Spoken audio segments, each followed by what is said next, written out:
Bonsoir à toutes et à tous. C'est encore une joie de pouvoir se retrouver ensemble ce soir parce que c'est toujours une joie de pouvoir partager la parole du Seigneur ensemble. On est des privilégiés parce que le Seigneur s'est révélé à nous. On est des privilégiés parce qu'il veut nous ouvrir. Il nous a ouvert les portes de son royaume. Et nous sommes surtout privilégiés parce qu'il nous a donné la capacité d'entrer dans ce royaume. Mais on n'y entre pas n'importe comment. Et avec Michel, on a encore vu ce dimanche il fallait être réveillé, qu'il fallait avoir le feu, qu'il fallait être rempli de la puissance du Seigneur pour pouvoir tout simplement être guidé par lui, être à même de réaliser ce qu'il veut que nous réalisions. Mais de quel feu on veut parler? Il nous a parlé du feu de l'esprit. Et cet esprit, c'est pas n'importe quel esprit. Est-ce que être rempli du feu de l'esprit, c'est tourner de la tête et tomber par terre? Est-ce que c'est voir apparaître des petites paillettes et qu'il se passe des choses extraordinaires? Qu'est-ce que c'est le feu de l'esprit? Qu'est-ce qui est tombé sur les disciples quand ils étaient tous réunis dans la chambre haute sur l'ordre de Yeshua? Qu'est-ce qui est tombé sur eux? Qu'est-ce qui a fait qu'ils étaient une personne avant et qu'après ils étaient une autre personne? On va voir ensemble que, si on connaît dans cette Trinité, qui n'est pas forcément biblique, mais qu'on devine, que sont le Père, le Fils et le Saint-Esprit, on connaît le rôle du Père, c'est celui qui règne, qui est dans les cieux. On connaît le rôle du Fils, c'est celui qui est venu nous montrer et nous annoncer la vérité et qui est venu mourir à notre place pour nos péchés. Mais le rôle du Saint-Esprit est parfois mal compris et on a du mal à aborder qui est le Saint-Esprit, et je dis bien qui. On va déjà commencer par quelques caractéristiques du Saint-Esprit, et on va voir, ça on le trouve en Romains 1, verset 4, enfin pas que, mais c'est celui-ci que j'ai choisi. En Romains 1, verset 4, on voit que c'est un esprit qui est saint, c'est l'esprit de sainteté. Romains 1, verset 4. Romains 1, verset 4, qui nous dit « Et déclaré fils de Dieu avec puissance, selon l'esprit de sainteté, par sa résurrection d'entre les morts. » Donc c'est un esprit qui a cette caractéristique d'être saint. C'est l'esprit de sainteté. Pourquoi c'est extrêmement important?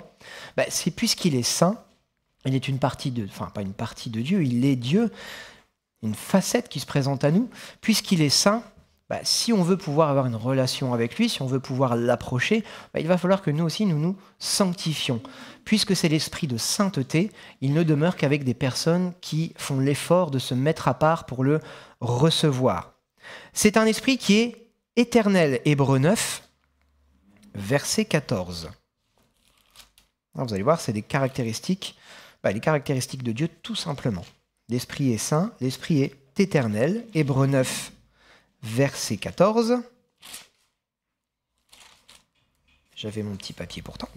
Hébreux 9, verset 14, qui nous dit « Combien plus le sang du Christ, qui par l'Esprit éternel s'est offert lui-même sans tache à Dieu, purifiera-t-il notre conscience des œuvres mortes pour que nous servions le Dieu vivant ?» Donc on voit que cet esprit, il est saint et il est éternel. On peut voir aussi au travers de la parole de Dieu que le Saint-Esprit est omniscient. 1 Corinthiens 2, verset 10. 1 Corinthiens 2, verset 10. Donc, omniscient. À nous, Dieu nous l'a révélé par l'Esprit, car l'Esprit sonde tout, même les profondeurs de Dieu. Donc il n'est pas juste au courant de plein de choses, il n'est pas juste au courant de nos pensées, il sonde même les profondeurs de Dieu, donc il connaît toutes choses. Le Saint-Esprit est omniscient. Si on va jusqu'en Psaume 139 et qu'on lit les versets 7 à 12, on va pouvoir voir que cet esprit est omniprésent. Psaume 139, versets 7 à 12. Où irai-je loin de ton esprit et où fuirai-je loin de ta face? Si je monte aux cieux, tu y es, si je me couche au séjour des morts, t'y voilà. Si je prends les ailes de l'aurore et que j'aille demeurer au-delà de la mer, là aussi ta main me conduira et ta droite me saisira. Si je dis, au moins les ténèbres me submergeront, la nuit devient lumière autour de moi. Même les ténèbres ne sont pas ténébreuses pour toi, la nuit s'illumine comme le jour et les ténèbres comme la lumière. Donc on voit que cet esprit, il est aussi omniprésent. Et enfin, la dernière caractéristique de Dieu qu'on connaît tous, c'est l'omnipotence. On trouve ça en Romains 15, versets 18 à 19. Romains 15, versets 18 à 19. Car je n'oserais rien mentionner que Christ n'ait fait par moi pour ramener les païens à l'obéissance en parole et en œuvre, par la puissance des signes et des prodiges, par la puissance de l'Esprit. Ainsi, depuis Jérusalem et en rayonnant jusqu'en Illyrie, j'ai abondamment répandu l'évangile du Christ. Donc on voit que ce que Paul a réalisé, c'est au travers de la puissance du Saint-Esprit. Et c'est au travers de cette puissance qu'on connaît, qu'on saisit l'omnipotence de cet esprit. Donc, même si la parole de Dieu ne nous parle pas de Trinité à proprement parler, même si elle ne nous dit pas ces choses expressément, on voit qu'au travers des caractéristiques, quand ils sont décrits du Père, du Fils et du Saint-Esprit, qu'ils ont tous les trois des caractéristiques qui appartiennent à Dieu. Donc, le Saint-Esprit est, j'allais dire une partie, c'est pas une partie, c'est Dieu. Nous, on est un petit peu limité. Moi, l'exemple que j'ai pour la Trinité, il y en a qui représentent un triangle, mais un triangle, ça a trois côtés différents. Pour moi, c'est la manière dont je le comprends. Moi, c'est un point dans l'espace. Un point dans l'espace, il a des coordonnées X, Y, Z, et ce point, il est à la fois sur X, sur Y, sur Z. Il représente ces trois coordonnées, mais ce n'est qu'un point. Je ne sais pas si ça fait sens pour vous, mais moi, c'est comme ça un petit peu que j'arrive à discerner. Mais on est tellement peu de choses face à Dieu qu'il serait vraiment idiot de penser qu'on puisse discerner qui il est véritablement. Mais il faut qu'on soit conscient que le Saint-Esprit, le Fils et le Père, même s'ils ont des missions, en tout cas des caractéristiques, des missions différentes, en tout cas des agissements différents au travers de la parole de Dieu, ils ne sont qu'une seule et même personne qui est Dieu. Donc le Saint-Esprit est Dieu. Il est saint, il est éternel, omniscient, omniprésent, omnipotent. Il faut vraiment qu'on saisisse bien ça, parce que sinon, on va peut-être passer à côté de ce qu'est le Saint-Esprit. Le Saint-Esprit n'est pas une force. Le Saint-Esprit n'est pas qu'une petite brise. Le Saint-Esprit n'est pas un petit guili qui vient nous chatouiller et nous faire tomber quand on en a besoin. Le Saint-Esprit n'est pas là pour nous servir.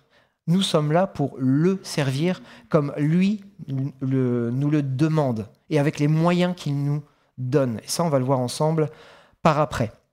Donc non seulement l'Esprit présente les caractéristiques de Dieu, mais il est aussi mis sur un pied d'égalité avec le Père et le Fils. On trouve ça, c'est Jésus lui-même qui le dit, Matthieu 28, verset 19. Je vais le reprendre pour ne pas vous dire de bêtises, mais tout le monde le connaît ce verset-là. Baptisez-les au nom du Père, du Fils et du Saint-Esprit. Matthieu 28, verset 19, qui nous dit « Allez, faites de toutes les nations des disciples et baptisez-les au nom du Père, du Fils et du Saint-Esprit. » Si ça n'était pas Dieu, si ça n'était pas au nom de Dieu qu'on baptisait, Jésus est en train de dire de les baptiser au nom de 3 personnes. Et Jésus n'était pas polythéiste, on est d'accord. Donc le Père, le Fils et le Saint-Esprit sont mis sur un pied d'égalité par le Fils lui-même. Donc ce Saint-Esprit n'est pas n'importe quoi, n'importe qui, un souffle ou whoop. Il est tellement éternel qu'il était là dès le commencement. Il n'est pas apparu comme ça à un moment parce que Jésus a dit « bon allez, je m'en vais puis je vous l'envoie ». Il n'est pas apparu subitement dans les actes. Non, il est là depuis toute éternité. On va aller en Genèse 1. Genèse 1, verset 2. Et on va voir que dès le commencement, l'Esprit était déjà là. Genèse 1, verset 2. La terre était informe et vide. Il y avait des ténèbres à la surface de l'abîme, mais l'Esprit de Dieu planait au-dessus des eaux. Donc dès le départ de la création, cette présence, cet esprit qui est ce souffle de vie, était déjà présent. Donc voilà, l'Esprit n'est pas apparu comme ça du jour au lendemain. Ce n'est pas un rajout à un moment que Dieu a fait en disant « mince, il leur manque quelque chose, je vais leur donner ». C'était même une promesse qui avait été faite aux Israélites. Je changerai vos cœurs de pierre en cœurs de chair, je vous donnerai un esprit nouveau, un cœur nouveau. C'est vraiment une promesse qui avait été faite. Cet esprit, cette partie de Dieu, comprenez-le, Dieu voulait que nous l'ayons. Il nous l'avait promis, et donc ce que Yeshua a fait, c'est juste accomplir cette promesse. Il n'a pas créé quelque chose de nouveau, il n'a pas fait apparaître quelque chose de nouveau, non.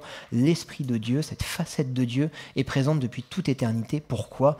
Parce que c'est Dieu, tout simplement. Donc l'Esprit de Dieu, dans Genèse 1, verset 2, la roi Elohim, roi c'est aussi le souffle, c'est le souffle qui donne la vie, qui va aussi ressusciter Jésus, on trouve ça en Romains 8, verset 11, ou encore un vent, un souffle, c'est comme ça que Jésus le présentera à Nicodème quand il viendra le trouver, on trouve ça en Jean 3, versets 5 à 8, cet esprit ne change pas, comme Dieu il est immuable. Il était tel que ça en Genèse, il a été décrit tel que ça au travers de toute la parole, et il est toujours décrit, enfin il n'est pas toujours décrit, mais il est toujours tel qu'il a été décrit dans la parole aujourd'hui. Donc, je le disais, l'esprit n'est pas une force. C'est pas un moyen de communiquer avec Dieu, c'est pas un talkie-walkie qu'on allume quand on veut, c'est véritablement une personne. Et parce que c'est une personne, on doit vraiment faire attention à la manière, enfin à la relation que nous avons avec l'esprit. C'est pas un bouton on/off où je me mets dans ma chambre, je l'appelle, il est là. C'est pas voilà talkie-walkie, 1, 2, voilà Seigneur t'es là, terminé, puis on attend une réponse. Non, il y a une vraie relation qui doit s'installer. On doit apprendre à connaître l'Esprit Saint. Acte 5, verset 9. Et c'est important de comprendre que c'est une personne, parce que si c'est une personne, ça veut dire que, eh bien, il a des manières de réagir. Il agit d'une certaine manière. Une télévision, une radio, un téléphone, vous appuyez sur un bouton, ça marche. Le Saint-Esprit étant une personne, eh bien, il va falloir développer une relation et savoir qui est cette personne pour pouvoir avoir une bonne relation avec. Acte 5, verset 9.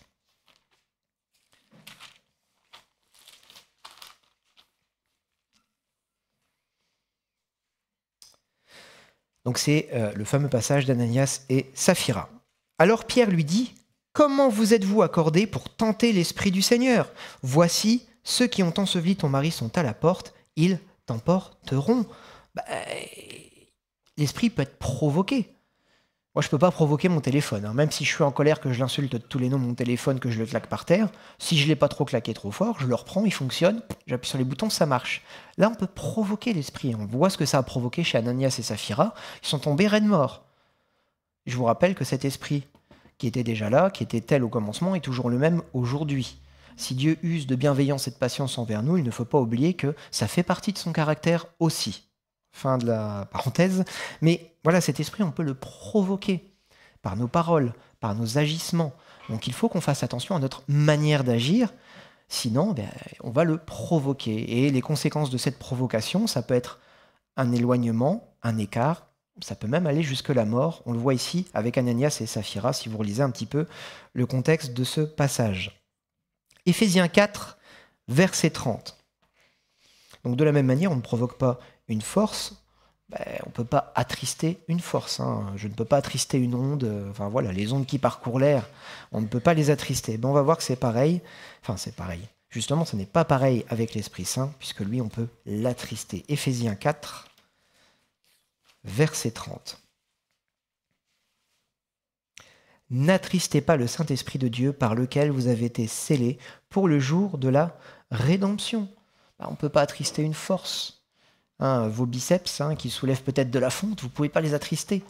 L'accélérateur, le carburant que vous mettez dans la voiture, quand il est converti en énergie pour faire avancer la voiture, vous ne pouvez pas l'attrister.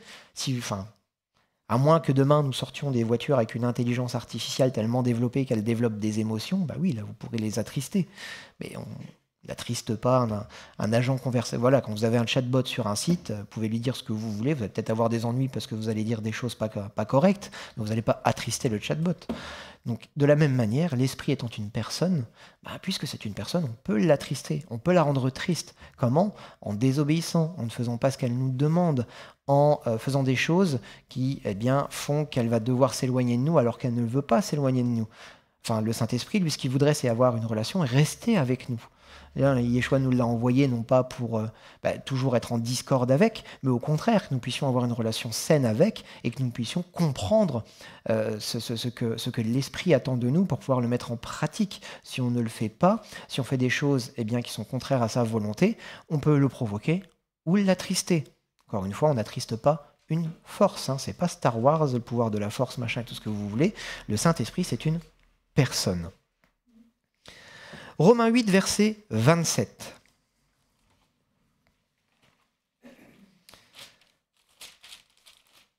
Romains 8, verset 27. On va prendre à partir du verset 26. De même, aussi, l'Esprit vient au secours de notre faiblesse, car nous ne savons pas ce qu'il convient de demander dans nos prières. Mais l'Esprit lui-même intercède par des soupirs inexprimables, et celui qui sonde les cœurs et connaît quelle est l'intention de l'Esprit, c'est selon Dieu qu'il intercède en faveur des saints. Si vous avez des journaux intimes, hein, quand vous écrivez dans votre journal que votre journée s'est mal passée ou que vous aimeriez bien ceci ou cela, c'est pas votre journal qui va prendre les armes et puis aller vous aider à réaliser ce que vous voulez. Là encore, c'est pas simplement une lettre qu'on poste hein, quand on fait une prière à l'Esprit. L'Esprit lui-même intercède pour nous. Qui voulez-vous? Enfin, si ce n'est pas une personne, comment voulez-vous que l'Esprit intercède? Si ce n'est pas une entité douée de raison, douée de cette capacité de réfléchir, de comprendre nos besoins et de les exprimer pour que, eh bien, elle puisse intercéder pour nous, je vois pas comment il ferait pour intercéder. L'Esprit Saint est une personne. Il a cette capacité de comprendre nos besoins. Quand nous avons une relation avec lui, que nous vivons avec lui, il voit comment nous vivons, il voit nos besoins, il voit nos difficultés. Et alors, quand on est arrivé au bout de ce qu'on sait demander, ce qu'on peut demander parce qu'on n'a pas d'autres mots, parce qu'on ne sait pas ce qu'il faudrait ou comment il faudrait demander, eh bien l'Esprit lui-même qui comprend nos besoins intercède pour nous. C'est une personne. Donc voilà, c'est pas une force, c'est pas un talkie-walkie, c'est pas juste un signal qu'on envoie comme ça en espérant que ça atteigne le Seigneur. Non, c'est vraiment une personne. C'est Dieu. Donc il faut qu'on fasse attention à notre manière de vivre si on veut avoir une bonne relation avec lui, si on ne veut pas le provoquer ni l'attrister. Et il faut savoir qu'on peut compter sur lui, puisqu'il intercède pour nous. Amen. Donc puisque l'Esprit est une personne, on doit donc entretenir une relation avec lui et prendre garde à ne pas provoquer ou ne pas l'attrister. Hein, il nous conduit, il nous rappelle les enseignements de Jésus, il nous rappelle, il nous donne la bonne parole, il remplit notre bouche aussi quand on parle à ceux vers qui Dieu nous envoie. On ouvre la bouche, on ne sait pas toujours quoi dire, c'est lui qui remplit notre bouche, d'où l'importance d'avoir aussi une bonne relation avec lui. Si on ne sait pas reconnaître sa voix quand on en a besoin, voilà, si on n'apprend pas justement à le connaître lui, c'est au moment où on en aura besoin, on sera tellement distrait, tellement pollué par d'autres choses autour qu'on ne reconnaîtra pas ce que lui veut dire au travers de notre bouche. Donc on n'a pas une relation ponctuelle avec le Saint-Esprit, on a une relation continuelle. On ne peut pas simplement se dire un jour, tiens, allez, je vais prier, et puis se dire que 3 semaines après, oui, mais je t'ai prié il y a plusieurs semaines, et s'il ne se passe rien entre deux, si on ne va pas chercher sa face, si on ne va pas dans le secret de sa chambre, si on n'ouvre pas sa parole, si on ne met pas en pratique ce qu'on apprend dans cette parole, ce qu'on apprend dans les enseignements, comment voulez-vous, au moment où Dieu veut se servir de nous, au moment où Dieu nous appelle, qu'on puisse reconnaître sa voix et comprendre ce qu'il attend de nous? Il remplit nos bouches si on a une bonne relation avec lui, si on comprend qui il est, si on comprend là où il veut nous amener. Ce n'est pas un travail qui se fait comme ça du jour au lendemain, mais c'est un travail de fond. C'est une personne qu'on apprend à connaître. Amen. Allez, on va s'intéresser vraiment à une facette qui pour moi est essentielle dans la vie du disciple, c'est la prière. On va prendre 1 Thessaloniciens 5 et on va lire les versets 16 à 18. C'est bien d'être rempli d'un feu, mais à quoi il va nous servir ce feu? Une fois qu'on a cette connexion avec le Saint-Esprit, qu'est-ce qu'on en fait? Est-ce que c'est juste là pour crier en langue tout le temps et traverser les rues comme ça, aller dire à l'un, tu vas en enfer si tu vas pas te convertir ou machin? Non. À quoi il va nous servir ce feu? Ce feu, il va déjà nous servir personnellement. Il va servir à nous transformer. Mais comment est-ce qu'on laisse l'Esprit agir pour nous transformer? C'est dans une vie de prière. 1 Thessaloniciens 5, versets 16 à 18.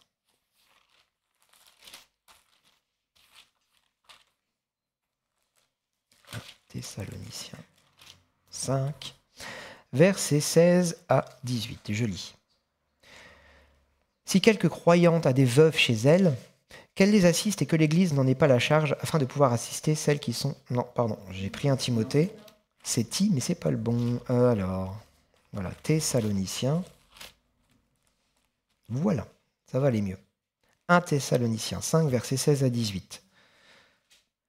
Soyez toujours joyeux, priez sans cesse, en toutes circonstances rendez grâce, car telle est à votre égard la volonté de Dieu en Christ Jésus. Soyez toujours joyeux, ouais. Priez sans cesse, en toutes circonstances rendez grâce. Quand il y a une facture qui vous tombe sous le coin du nez, que vous vous cassez une jambe, que vous êtes continuellement malade, qu'il n'y a jamais rien qui va, que les choses ne semblent pas s'enchaîner, que... soyez toujours joyeux, c'est parfois tellement impalpable. Moi, je me remets dans cette parole et quand je lis ça, je me dis, mais Seigneur, j'ai tellement de raisons de ne pas être joyeux, comment veux-tu que je sois joyeux? si on n'a pas l'esprit, on n'a pas cette capacité d'être joyeux. Pourquoi? Parce que cette joie, elle n'est pas intellectuelle, elle n'est pas dépendante d'une quelconque hormone. Hein. Souvent, ce qu'on retrouve dans le monde, c'est des plaisirs temporaires. Il y a des gens qui se noient dans certaines substances, il y a des gens qui font du sport à outrance, il y a des gens qui mangent pour se rendre joyeux, mais on voit que tout ça, c'est toujours temporaire. Or, cette joie, elle est temporaire. Et là, le Seigneur nous demande d'être toujours joyeux. Comment est-ce qu'on peut réaliser ces choses? C'est quand on a une relation avec l'Esprit. C'est quand on en a besoin, on peut se retourner vers lui et lui nous donne cette paix, cette joie qui dépasse l'entendement. C'est pas une paix, une joie naturelle dont il nous est parlé ici, parce que des raisons d'être pas joyeux, on en a, et on en a plein. Mais parce qu'on a cette relation avec l'Esprit, parce qu'on est certain de la promesse qui nous a été faite, on sait que cette non-joie, je vais dire ça comme ça, elle est temporaire. On sait que ça c'est temporaire et l'Esprit nous permet de voir au-delà, et plus loin. Il nous permet de nous dire, oui, ok, là ça va pas, mais je sais que tu as déjà la solution pour ça, et je sais que quand ces problèmes seront passés, je pourrai me concentrer sur autre chose, j'aurai mieux après. Et ça nous permet de tenir ferme. Notre foi, elle est éprouvée quand on est dans les épreuves, mais cette certitude que le Saint-Esprit a mis dans notre cœur, que, il était là pour nous aider, je vous le rappelle, il intercède pour nous, parce qu'on a cette espérance, on sait avoir cette joie. Et quand on se tourne vers le Seigneur, quand on a cette relation avec le Saint-Esprit, quand ça ne va pas, on sait aller chercher la joie là où elle est, c'est-à-dire dans sa présence. Amen.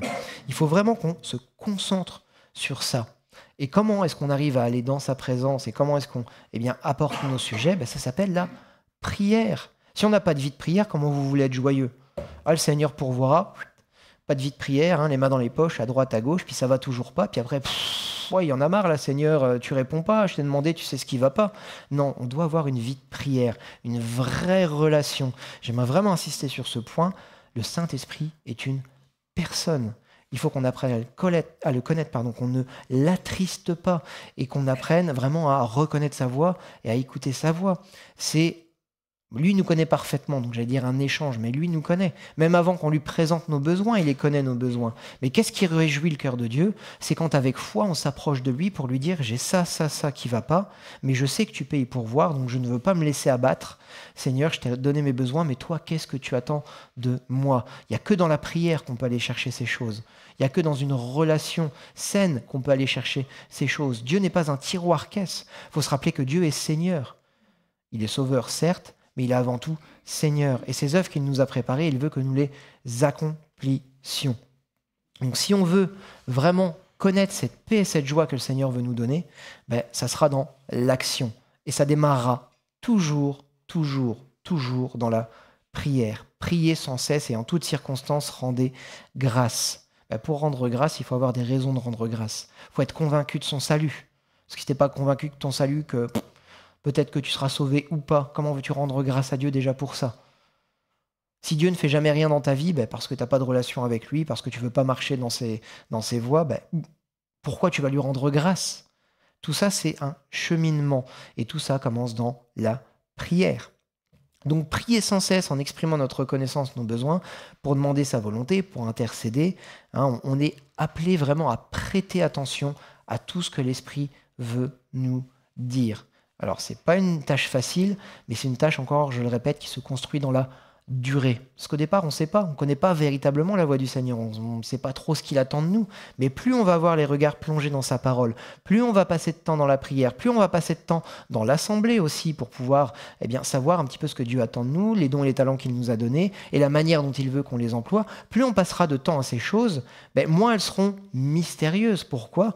Parce qu'au fur et à mesure, Dieu va nous révéler son plan pour notre vie. Mais tout ça va commencer dans la prière. Toujours. On ne se lance pas dans une activité comme ça en se disant « tiens, ça me plaît, on verra bien ». Ça peut peut-être marcher au début, parce que ne sachant pas quoi faire, Dieu aime qu'on soit proactif, mais au bout d'un moment, il faut évoluer. Dieu ne veut pas qu'on reste des enfants, on l'a déjà dit à plusieurs reprises ici, il veut qu'on évolue, il veut qu'on gagne en maturité. Et gagner en maturité, ça veut dire quoi?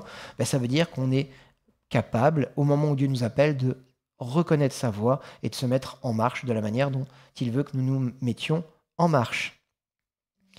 Donc, la question que je vous pose, c'est est-ce que vous savez toujours quoi demander dans vos prières?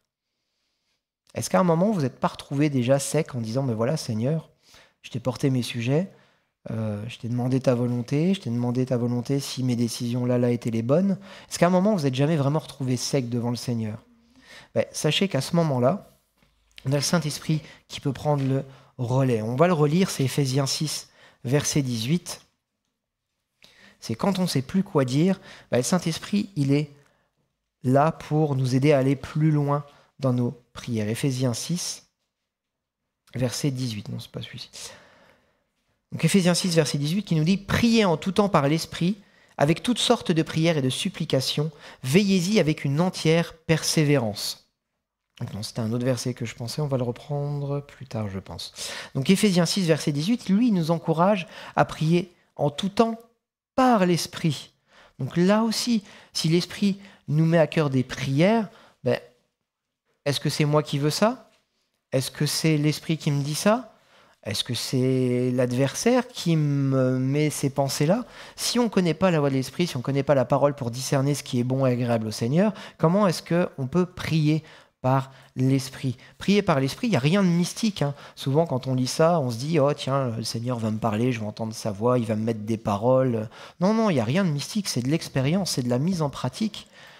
C'est la parole de Dieu, si tu la connais pas, tu vas pouvoir prier tout et n'importe quoi. Tu sauras pas si c'est juste parce que tu connaîtras pas la parole de Dieu. Par contre, si à force de lire ta parole et de la mettre en pratique, tu reconnais si telle chose ou telle chose est bonne, je vous rappelle que Dieu nous appelle à être juge de toute chose, à de pouvoir examiner toute chose. Si au bout d'un moment tu gagnes cette maturité de savoir si telle chose ou telle chose est bonne, au moment où tu auras cette pensée dans ton cœur, tu sauras déjà si elle est en accord avec la parole de Dieu. Après, au fur et à mesure de ta relation avec le Seigneur, tu sauras si là où il te conduit au fur et à mesure, si cette prière, elle est aussi en accord avec le plan de Dieu que Dieu a mis sur ton cœur. Donc, il faut vraiment avoir cette relation constante pour pouvoir prier par l'Esprit. Mais encore une fois, pas de mysticisme. C'est pas des paroles bizarres qui viennent d'on ne sait où, vous n'allez pas briller quand vous allez parler. Non, le feu de l'Esprit, c'est un feu intérieur, c'est un feu qui brûle et qui se voit à l'extérieur au travers des fruits que l'Esprit produit. C'est pas, vous n'allez pas briller de vos yeux, vous n'allez pas avoir des paillettes et des plumes d'ange tomber, là, tout ça, faut arrêter. Dieu n'est pas mystique. Si Dieu avait voulu se révéler d'une manière mystique avec feu et tremblement, il l'aurait fait. Pourtant, c'est dans un murmure doux et léger qu'il est venu parler à son serviteur. Donc, à nous de faire attention, de cultiver cette relation pour pouvoir prier par l'Esprit. Et lui nous fera tendre vers des prières qui vont plaire à Dieu, qui vont nous permettre d'évoluer. Encore une fois, c'est dans un but d'édification que le Seigneur fait cela. C'est dans un but d'édification que le Saint-Esprit nous donne des prières, pour nous édifier nous-mêmes personnellement, pour nous fortifier, pour nous faire avancer, pour nous donner des révélations sur ce que nous sommes et là où Dieu veut nous conduire. C'est aussi pour nous édifier dans notre ministère, dans les dons et les talents que le Seigneur nous a donnés. Le Seigneur ne nous donne pas des belles prières juste comme ça pour faire joli.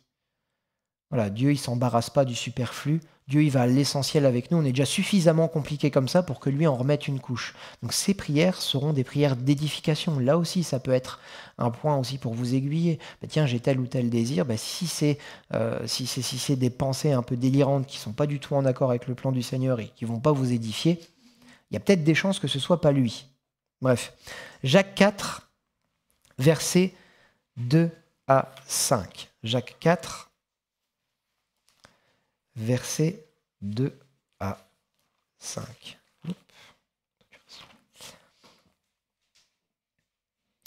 Vous convoitez, vous ne possédez pas. Vous êtes meurtriers et envieux sans rien pouvoir obtenir. Vous avez des querelles et des luttes et vous ne possédez pas parce que vous ne demandez pas. Vous demandez et vous ne recevez pas parce que vous demandez mal afin de tout dépenser pour vos passions.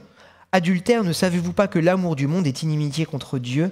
Celui donc qui veut être ami du monde se rend ennemi de Dieu. Croyez-vous que l'Écriture dit en vain, Dieu aime jusqu'à la jalousie l'esprit qu'il a fait habiter en vous? Donc on en parlait à l'instant. Oui, l'esprit qu'on reçoit, ce feu, c'est un feu qui est au service du Seigneur. C'est pas un feu qui est à notre service. Donc, si ce feu vous aide à, vous aide à accomplir des désirs charnels ou des désirs qui vont à l'encontre des désirs du Seigneur, c'est que c'est pas un feu divin, c'est pas un feu saint, c'est pas un feu que Dieu vous a envoyé. Là où vous êtes enflammé pour quelque chose qui ne plaît pas à Dieu. Donc attention. Dieu aime jusqu'à la jalousie l'esprit qu'il a fait habiter en vous. Et si vous voulez savoir ce que fait un Dieu jaloux, vous repartez dans les Écritures hébraïques et vous allez voir qu'un Dieu jaloux est capable d'aller jusqu'à faire mourir la partie du peuple qui n'est pas bonne. Hein. Il a ouvert, pendant la révolte des fils de Corée, il a ouvert la terre en deux, il l'a refermée sur eux. C'est toujours le même Dieu qu'on sert. Hein. C'est pas parce qu'on est rentré dans une période de grâce que cette partie-là a disparu. Qu'on prenne soin de nous et qu'on apprenne à discerner ce qui est bon, agréable à Dieu pour mettre en œuvre, au travers de ce que le Saint-Esprit nous donnera d'accomplir, des choses qui plaisent à Dieu. Si ce n'est pas l'Esprit qui dirige nos prières et nos pensées, on va se tourner naturellement vers des choses qui plaisent à notre chair. Or, là, la parole de Dieu nous rappelle que la chair et l'Esprit, que le monde et Dieu sont deux choses différentes et opposées. On ne peut pas se servir du monde et se servir de Dieu. On ne peut pas servir Dieu et le monde. Donc apprenons à canaliser nos pensées, apprenons à reconnaître la voix de l'Esprit dans nos prières. Matthieu 6, versets 5 à 8.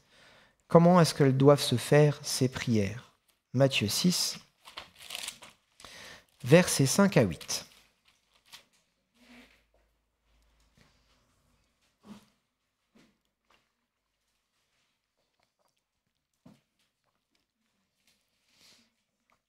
Lorsque vous priez, oui, 5 à 8. Lorsque vous priez, ne soyez pas comme les hypocrites qui aiment à prier debout dans les synagogues et au coin des rues pour se montrer aux hommes. En vérité, je vous le dis, ils ont reçu leur récompense. Mais toi, quand tu pries, entre dans ta chambre, ferme ta porte et prie ton Père qui est dans le lieu secret, et ton Père qui voit dans le secret te le rendra.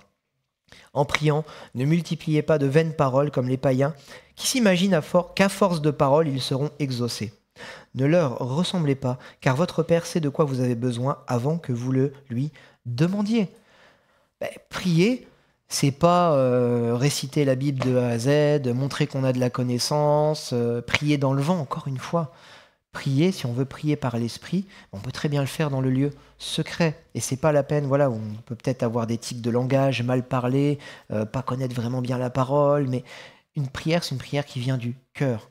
Je préfère 3 mots qui viennent du cœur qu'une tirade d'une demi-heure qui ne veut rien dire. On aura beau citer la parole de Dieu, c'est pas un livre d'incantations et de recettes magiques. La parole de Dieu, elle se proclame, elle a de l'effet quand on y croit et quand on la proclame à bon escient.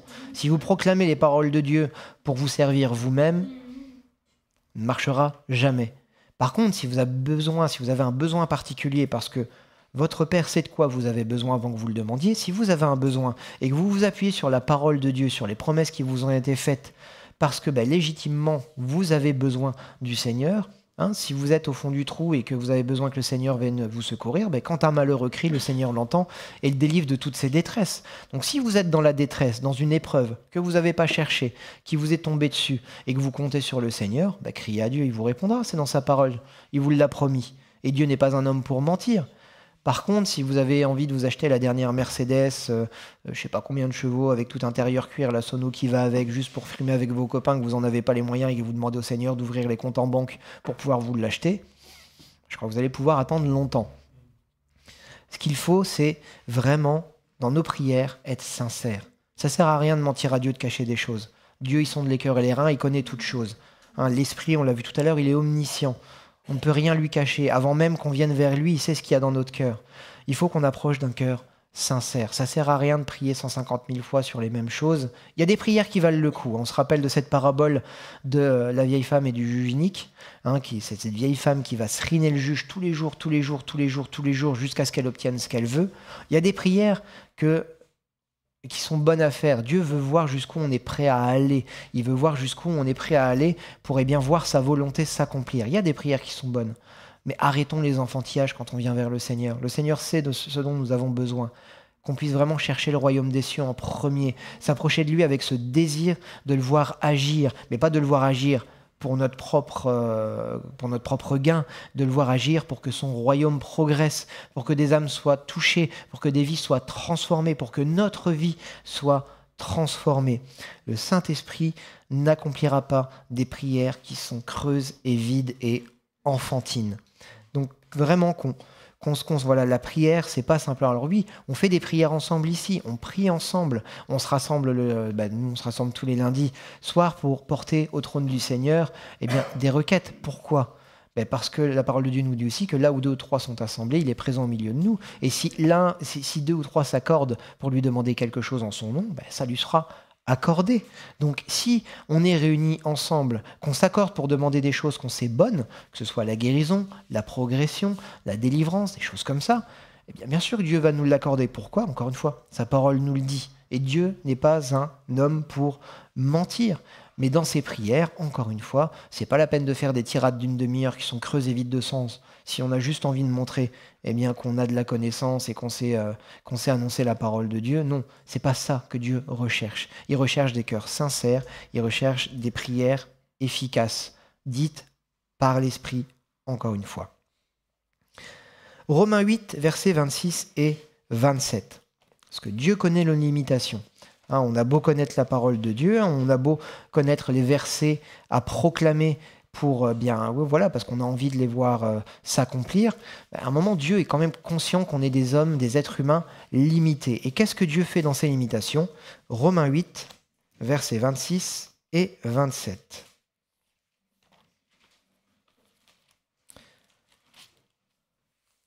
Romains 8, versets 26 et 27. De même aussi, l'Esprit vient au secours de notre faiblesse, car nous ne savons pas ce qu'il convient de demander dans nos prières, mais l'Esprit lui-même intercède par des soupirs inexprimables. Et celui qui sonde les cœurs connaît quelle est l'intention de l'Esprit. C'est selon Dieu qu'il intercède en faveur des saints. À un moment, quand on est sec, c'est lui qui prend le relais. C'est lui qui intercède par des soupirs inexprimable. C'est lui qui nous permet de mettre des paroles dans notre bouche, alors qu'on les comprenne pas, ce fameux parler en langue, mais à un moment, quand on ne sait plus, si on est à l'écoute, qu'on a une vraie connexion, une vraie relation, l'Esprit prend le relais. Là encore, c'est pas du mysticisme. Dieu connaît nos cœurs. Dieu sait de quoi on a besoin. Et parfois, nous-mêmes, on ne sait pas de quoi on a besoin. On est là, on ne sait pas, il y a quelque chose qui ne va pas. On veut en être délivré, mais on ne sait pas dans quelle direction aller. Et à ce moment-là, c'est l'Esprit qui prend le relais. Parce qu'on a une relation, parce qu'on a une connexion, parce que l'Esprit sait ce dont on a besoin et que, on vient porter ces besoins qu'on ne connaît même pas. Seigneur, je suis là, je ne sais pas de quoi j'ai besoin. Seigneur, tu connais cette situation, mais voilà, je suis arrivé à un point où je ne connais pas ta volonté, je veux la savoir, je ne sais pas dans quelle direction aller. L'Esprit prend le relais. Qu'est-ce que ça veut dire ? Ça veut dire que le Seigneur va mettre dans nos cœurs ses prières, le Seigneur va mettre dans nos cœurs ses certitudes, le Seigneur va mettre dans nos cœurs même peut-être des paroles qu'on ne comprendra même pas parce qu'elles nous viennent de l'Esprit, ces fameux parler en langue, cette glossolalie, on verra ça tout à l'heure, mais c'est le Seigneur qui va prendre le relais, c'est l'Esprit qui va être là, qui va être présent, puisqu'il a fait sa demeure en nous, qui est avec nous, qui prend le relais parce qu'on est arrivé à un moment où on ne sait plus. Il faut être capable d'admettre quelque part qu'on n'est que des êtres humains et que même si on a toute la connaissance du monde, même si on est le plus sanctifié du monde, même si, à un moment, nos forces, elles sont limitées. Il faut savoir laisser la place à l'Esprit pour qu'il prenne le relais, pour nous amener là où même nous, on ne se pensait pas capable d'aller, ou même là où on n'aurait pas pensé aller. On n'a pas, notre intelligence et l'intelligence du Seigneur, elles sont à des lieux différents. Notre esprit et son esprit sont à des lieux différents. On n'a pas cette capacité de vision qu'a le Seigneur, on n'a pas cette capacité de raisonnement qu'a le Seigneur. Et qu'est-ce qu'a fait Dieu pour nous ? Il nous a donné son esprit pour que cette capacité soit en nous et avec nous. Mais si on ne lui laisse pas les rênes à un moment, il ne se passera rien.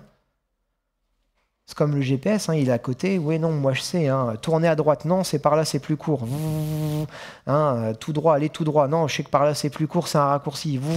Ah ben mince, la route, elle était en travaux, il va falloir faire demi-tour.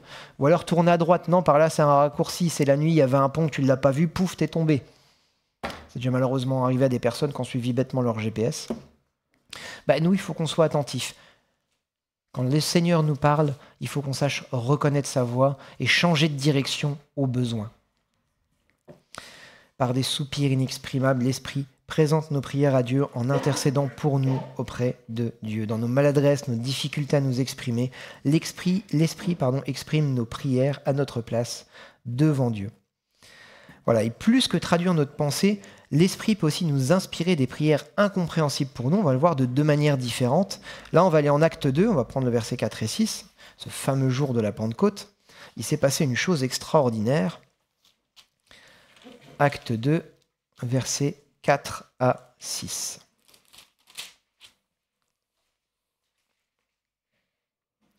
Ils furent tous remplis d'Esprit Saint et se mirent à parler en d'autres langues, selon que l'Esprit leur donnait de s'exprimer. Or, il y avait en séjour à Jérusalem des Juifs pieux venus de toutes les nations qui sont sous le ciel.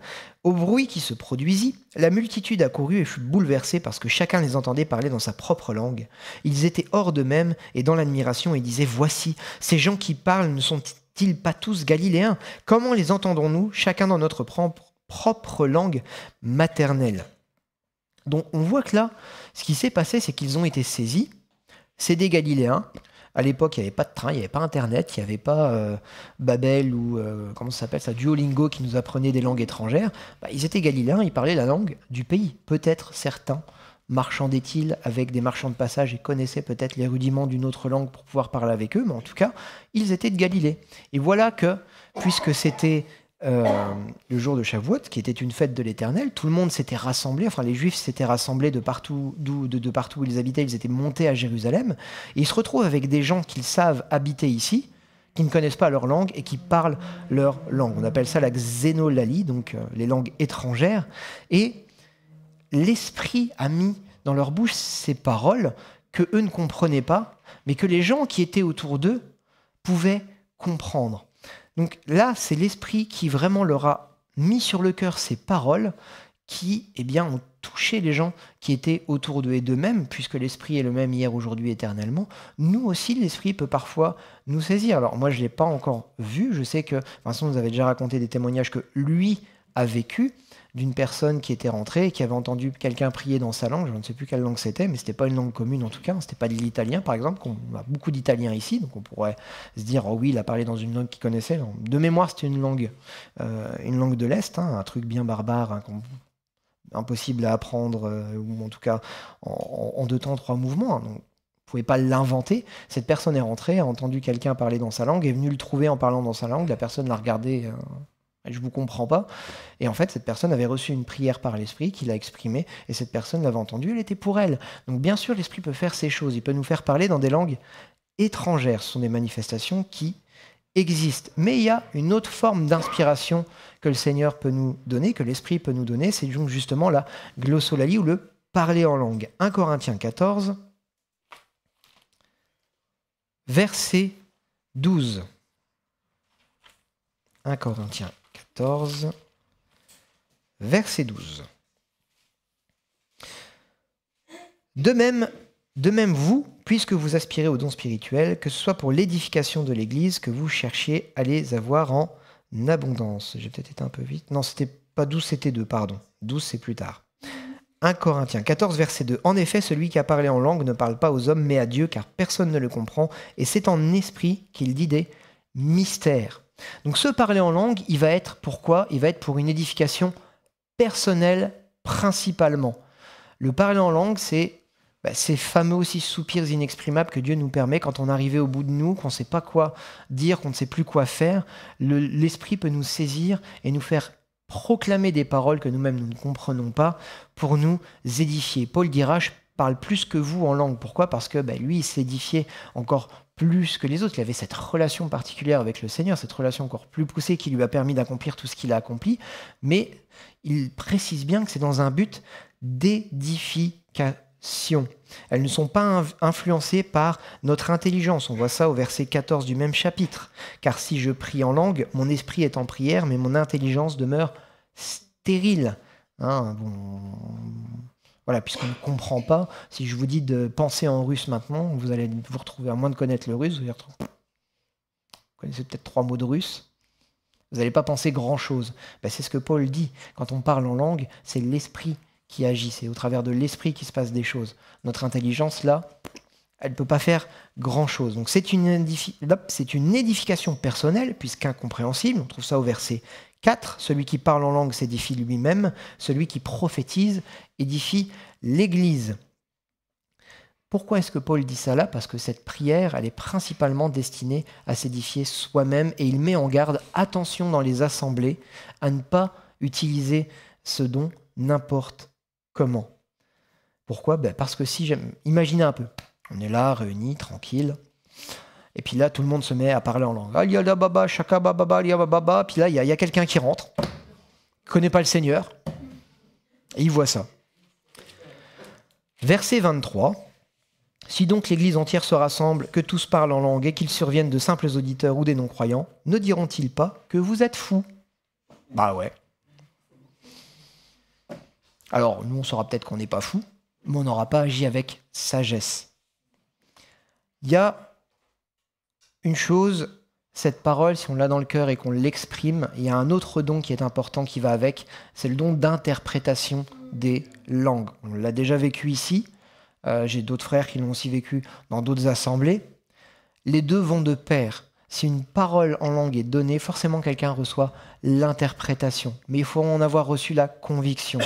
Et comment est-ce qu'on reçoit cette conviction? C'est quand on a passé du temps. Je ne vais pas donner d'échelle de temps, parce qu'il y a des personnes avec qui ça va plus vite et d'autres moins vite, mais il faut avoir passé du temps avec le Seigneur, reconnaître sa voix, reconnaître, comment je vais pouvoir vous dire ça, cette certitude, cette conviction que le Seigneur donne quand on sait qu'il faut y aller. Cette petite lumière verte devant la porte de l'avion juste avant de sauter, pour ceux qui ont fait du parachute. J'en ai pas fait, mais j'ai regardé beaucoup de films avec des gens qui faisaient du parachute. Ils sont tous là, ils attendent, ils sont à la porte. Il y a du vide, il y a des centaines de mètres en dessous d'eux. Et ils attendent que cette petite lumière, elle y aille. Parce que s'ils y vont n'importe comment, qu'est-ce qui va se passer? Ils vont pas atterrir au bon endroit. Donc ils vont louper leur cible. C'est un petit peu le moment où on utilise des choses qui n'auraient pas fallu, on nous prend pour des fous. Ils vont peut-être se faire du mal, parce que peut-être que l'avion est en train de monter et que du coup ils vont sauter et puis ils vont pas avoir le temps d'ouvrir leur parachute. Ça, ce serait dommage. Ce serait bête d'être sur la piste et puis là tu sautes. Bam, sur le macadam. Tu vas te faire bien mal. Mais non, ils attendent qu'il y ait justement ces petites lumières. Pouf, c'est le moment, faut y aller maintenant, boum, on y va. Et si on arrive, si on a cette connexion suffisante, si on a cette relation avec l'esprit, à ce moment-là, oui, le Seigneur nous encourage, nous dit on y va, mais il y aura forcément l'interprétation des langues. Qu'est-ce que dit Paul à ce moment-là? Ne devenez pas des mystiques. L'assemblée du Seigneur, c'est pas une assemblée où il se passe n'importe quoi et on pense apparaître des trucs, comme on a pu voir, malheureusement faussement, des petites paillettes, quand on a vu avec ce vin nouveau qui faisait apparaître des paillettes, des petites plumes d'ange qui tombaient, puis on apprend des années plus tard qu'en fait c'était juste des artifices. C'est pas ça la parole de Dieu. Dieu n'est pas mystique. Paul encourage, ne devenez pas mystique, ne parlez pas en langue pour rien. Au contraire, dans le secret de votre chambre, édifiez-vous, parlez en langue autant que vous voulez, mais dans l'assemblée, que ce soit des paroles tangibles et compréhensibles qui soient données. Parce que ce seront des paroles qui vont édifier ceux qui sont dans l'assemblée. Là, Paul, il est sur l'édification, que ce soit de soi-même ou que ce soit des gens. Ce feu qui nous anime, il doit servir à édifier, non pas à détruire. Ce feu du Saint-Esprit, il doit nous amener à construire le royaume. Et comment est-ce qu'on construit le royaume? En se construisant déjà soi-même, cette fameuse édification personnelle, mais en construisant les gens qui sont autour de nous. Et si une parole, si un parler en langue est donné dans l'assemblée et qu'il est traduit, il va forcément toucher quelqu'un. On l'a déjà vécu ici plusieurs fois et à chaque fois ça fait mouche. Pourquoi? Parce que ces paroles, elles viennent du Seigneur. Quand l'Esprit parle, l'Esprit est toujours précis. C'est pas des paroles. Ah, je vois quelqu'un dans cette salle qui s'est fait mal au genou. Qui n'a pas mal au genou passé 40 ans? Si vous voyez des têtes un peu grisonnantes, il y en aura forcément un qui aura mal au dos ou mal au genou. Oui, c'est peut-être dur, mais quand dans une assemblée, vous avez quelqu'un qui arrive en disant « Oh, je vois quelqu'un, il a mal au genou, Dieu lui dit, je te guéris ». Ouais, t'as 99% de chances de faire mouche. Si t'as une cinquantaine de personnes dans l'assemblée, t'en trouveras forcément un qui a mal au genou. Par contre, si vous avez des choses un peu plus précises, mal au genou, t'as diagnostiqué ceci, t'as passé une radio, et là, si Dieu est toujours précis quand il donne quelque chose, là aussi, dans ses paroles, soyons intelligents, sachons examiner, non pas juger la personne, mais examiner toutes les paroles qui nous sont données. Pourquoi? Parce que l'Esprit nous donne cette capacité de discerner si ce que nous recevons est bon ou pas bon, tout simplement. 1 Corinthiens 14, versets 16 et 17, je pense que je me suis un petit peu avancé dans tout ça. 1 Corinthiens 14, versets 16 et 17, j'y étais, nous dit « Autrement, si tu rends grâce par l'Esprit, comment celui qui est assis parmi les simples auditeurs répondra-t-il Amen à ton action de grâce, puisqu'il ne sait pas ce que tu dis? Tu rends, il est vrai, d'excellentes actions de grâce, mais l'autre n'est pas édifié. Donc ce feu qui nous anime vraiment est fait pour l'édification. Ce que j'aimerais qu'on retienne ce soir, le Saint-Esprit, c'est pas une force, c'est pas un talkie-walkie, c'est pas un téléphone portable qui te fait envoyer des SMS ou des vocaux au Seigneur, c'est une vraie personne, c'est Dieu. Il a les mêmes caractéristiques que Dieu, et Dieu veut que tu aies une relation avec lui, donc il t'a envoyé son esprit pour que tu puisses avoir cette relation toujours en permanence. Cette promesse, elle date pas du moment où Jésus a dit « Bon, je m'en vais, mais je vais pas vous laisser orphelin, je vais vous envoyer quelque chose de nouveau ». Non, c'est une promesse qui avait déjà été faite aux Israélites. Cet esprit que Dieu voulait mettre dans leur cœur. Quand Dieu dit qu'il veut inscrire sur nos cœurs l'étape de la loi, c'est ça. Il veut mettre ce qu'il est, sa personne, il veut le mettre en nous, au plus profond de nous, pour qu'on soit capable de vivre ces choses-là. Non plus simplement d'essayer d'accomplir la loi, mais de pouvoir la vivre spirituellement. C'est pour ça qu'il veut nous donner son esprit, pour que ces paroles ne restent pas des paroles, mais qu'elles prennent vie. Et d'ailleurs, cette parole peut être dangereuse, mise entre de mauvaises mains, appliquée de manière légaliste. Jésus a prévenu que la lettre tue, mais que l'esprit vivifie. C'est l'esprit qui donne la vie à toutes ces choses. Donc, qu'on soit vraiment renouvelé de l'esprit dans nos prières, dans nos lectures, qu'on laisse l'esprit nous parler, nous rappeler les bonnes choses que Jésus a faites et dites, pour que nous puissions nous-mêmes les mettre en pratique, pas avec nos propres forces, mais avec ses forces. Mais surtout, axons-nous sur la prière, développons notre relation avec l'Esprit, sachons reconnaître sa voix pour qu'au moment opportun, quand le Seigneur voudra nous parler, quand le Seigneur voudra nous dire « c'est le moment, go, vas-y », eh bien on soit capable de reconnaître sa voix. Pourquoi? Parce que sinon on sera incapable de reconnaître sa voix. Quand j'ai une personne inconnue qui m'appelle une fois, deux fois, trois fois, je sais pas, je reconnais pas sa voix. Par contre, quand je commence à connaître la personne, à reconnaître sa voix, au moment où je décroche, quand on me dit bonjour, je sais qui c'est. Avec le Seigneur, c'est la même chose.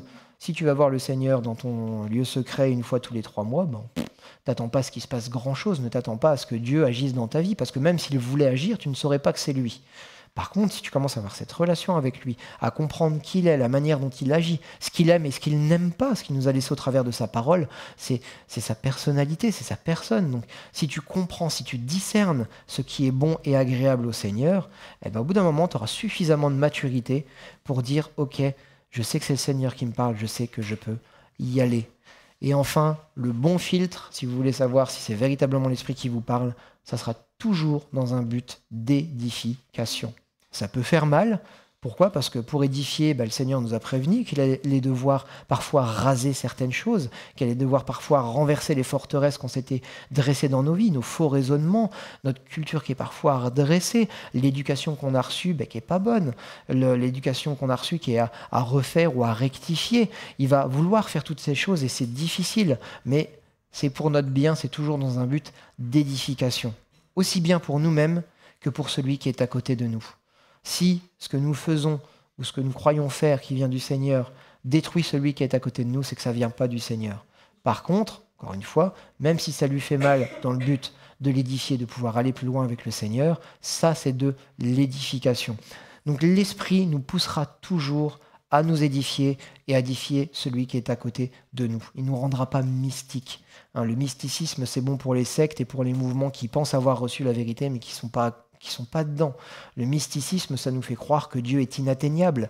Le mysticisme, ça entoure de mystères et d'inconnus, alors que Dieu veut se révéler. Alors oui, Dieu est tellement grand et différent de nous qu'on n'est pas capable de le saisir entièrement.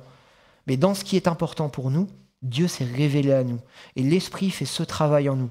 Il nous convainc premièrement de péché, de justice et de jugement. Pourquoi? Michel nous l'a encore rappelé, c'est la première étape pour s'approcher du Seigneur, c'est la repentance. C'est de comprendre que ce qu'on est n'est pas bon. On a beau être d'essayer d'être la meilleure des personnes, de donner aux œuvres, de se donner, de faire du bénévolat. Dieu ne cherche pas les œuvres. Dieu cherche des cœurs. Et il faut reconnaître qu'on est pécheur à la base et qu'on a besoin du sacrifice de Christ pour être transformé. Et à partir de là, Dieu se développe en nous, Dieu développe cette relation avec nous, Dieu se révèle de plus en plus au travers des enseignements qu'on entend, au travers de notre lecture personnelle, au travers de la prière quand on passe du temps avec lui. Dieu se révèle jusqu'à nous faire devenir ces fameux mensch que la parole nous dit, des hommes matures, des hommes faits à la stature de Christ. Mais ça ne se fait pas du jour au lendemain, mes frères et sœurs. Ça se fait vraiment dans un travail de fond avec le Seigneur pour apprendre à le connaître. Le Saint-Esprit, c'est la clé, c'est l'élément essentiel, c'est la personne essentielle que nous devons recevoir. Ce feu, c'est pas n'importe quel feu, c'est le feu du Saint-Esprit qui doit nous embraser. Voilà, j'espère que vous aurez peut-être une meilleure vue sur ce qu'est l'Esprit. Il n'y a rien de mystique dans tout ça. C'est une facette que le Seigneur nous présente et qui a certaines prérogatives vis-à-vis de nous, qui a une fonction particulière qui est, en tout cas en partie, celle dont on a parlé ce soir. Mais on doit apprendre à le connaître et à se fonder sur lui pour pouvoir accomplir ce que Dieu veut que nous accomplissions. Voilà, chers internautes, merci de nous avoir suivis. On se retrouve donc ce dimanche, toujours avec moi-même, à 10h30. Soyez bénis, passez une belle soirée.